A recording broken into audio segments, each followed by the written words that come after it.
امریکہ میں بھی یا علی مدد پکارا جائے علی مدد کرے، پاکستان میں بھی پکارا جائے تو پاکستان میں بھی کرے۔ تو جگہ میں محدود اللہ نہیں ہوتا۔ 40 لاکھ جگہ ہوں تو اس میں پریشان نہیں ہونا کبھی کہ علی ایک وقت میں 40 جگہ کیسے تھے۔ اب ایک ایک لفظ پہ رکنا ہو جائے تو تقریر اسی لفظ پہ ہو جائے، لیکن میں آپ کو آگے بڑھاؤں بس صدقہ محمد و اہل بیت محمد۔ عزیزان گرامی یہ قدر بس یاد رکھیے گا کہ جو سجدہ ہو رہا ہے نا کعبے کو نہیں ہو رہا، کعبے کی طرف ہو رہا ہے، سجدہ اللہ کو ہو رہا ہے، مرضی اس کی ہے کب کسے قبلہ قرار دے، کب کسے قبلہ قرار دے۔ اس نے ملائکہ سے کہا جیسے ہی میں اس میں اپنی روح داخل کروں سب سجدے میں چلے جانا۔ جاؤ قرآن کے پڑھنے والوں کو چیلنج ہے، کہیں اللہ نے نہیں کہا تعظیمی سجدہ کرنا آدم کو، نہیں، اللہ نے آدم کو قبلہ بنایا تھا کہ اس کی طرف جھکے تو مجھے سجدہ ہوگا، جھکنا اس کی طرف ہے، سجدہ مجھے ہوگا، کیونکہ یہ ہے قبلہ۔ بیت المقدس کو بھی قبلہ بنایا نا کچھ عرصے کے لیے اللہ نے، جو پرانا ہے کعبے کے، جیسے آج تم کعبے کو سجدہ کرتے ہو ویسے پہلے بیت المقدس کی طرف سجدہ کیا جاتا تھا، جیسے آج کعبے کی طرف سجدہ کیا جاتا ہے ویسے پہلے بیت المقدس کی طرف سجدہ کیا جاتا تھا۔ اس کا مطلب یہ ہے کہ جس طرف اللہ چاہتا ہے سر جھکوا دیتا ہے اور اسے لائق تعظیم بنا دیتا ہے، یعنی قبلے کو سجدہ نہیں ہوتا، سجدہ اللہ کو ہوتا ہے۔ اللہ جسے چاہے قبلہ بنا دے، قبلہ ہوتا ہے محترم، اور جب تک قبلہ ہوتا نہیں، جب تک اس میں روح نہ آ جائے۔ اب مجھے نہ کہنا اللہ نے گھر کیوں بنوایا تھا، 13 رجب کو علی روح بن گیا۔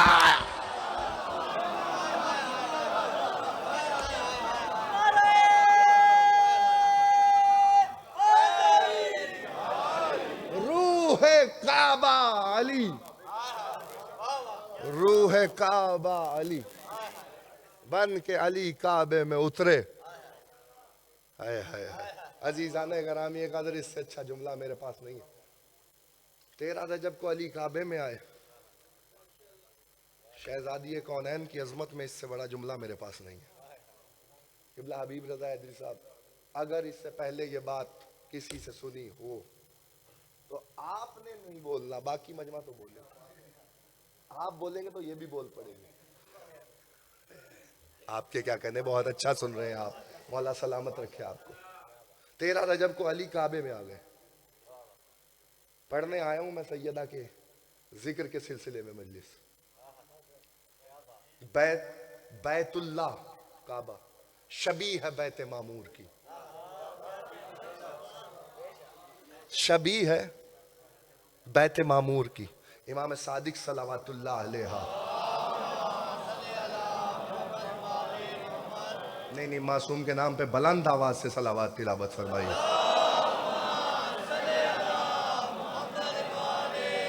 بس آپ کی زحمتیں تمام ہونے جا رہی ہیں، بس صدقہ محمد و اہل بیت محمد۔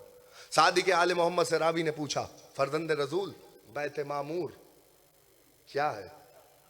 امام نے کہا اللہ نے ملائکہ کے لیے عرش پہ ایک گھر بنوایا جسے بیت معمور کہتے، یہ کعبہ جو ہے یہ بیت معمور کی شبیہ ہے۔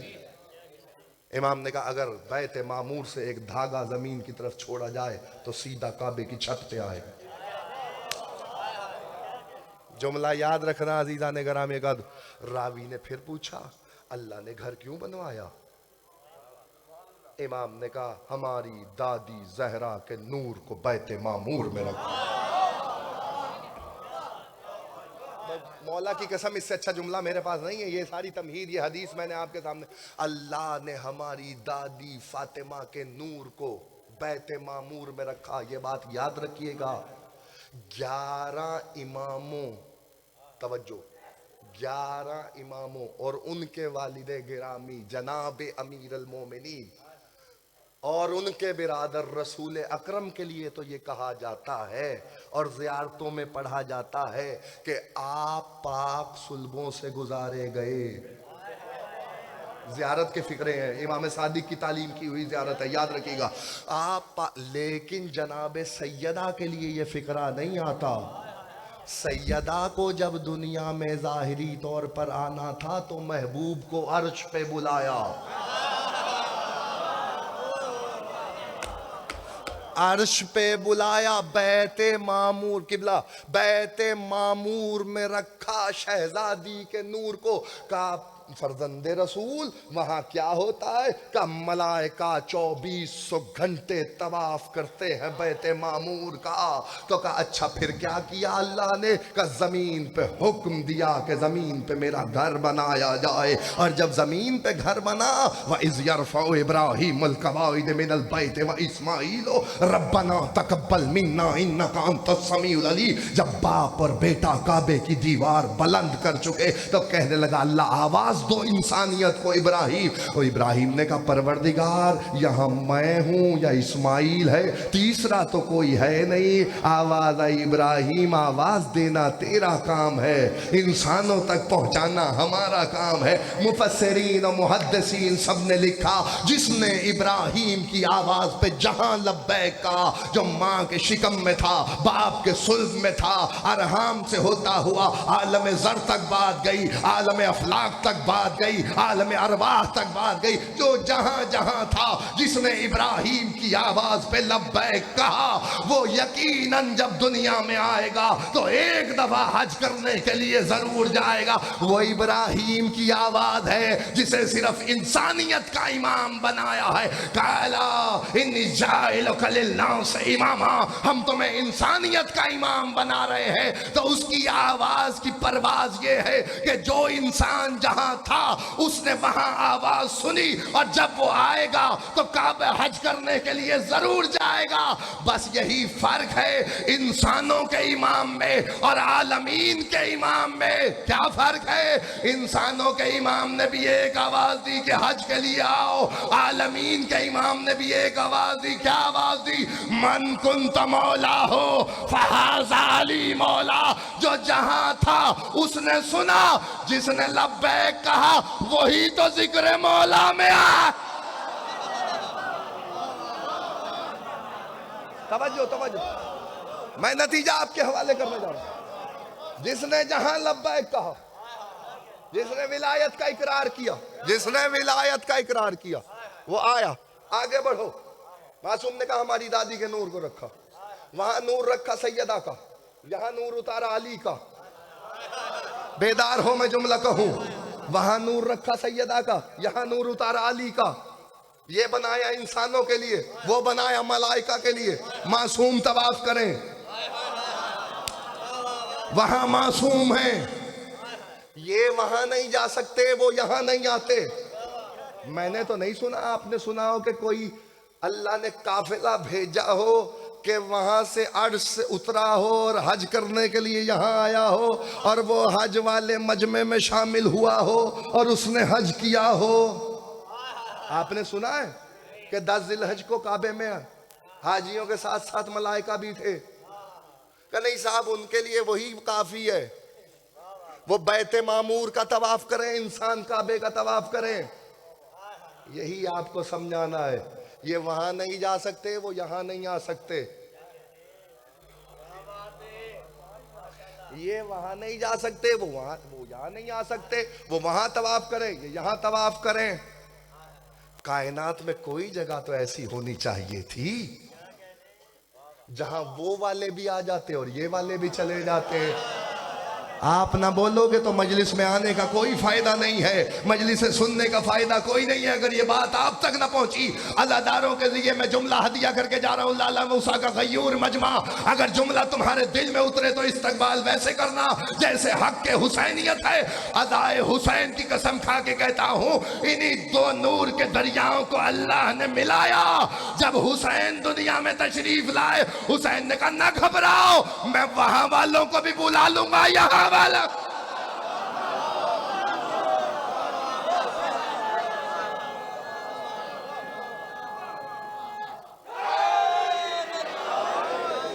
میں وہاں والوں کو.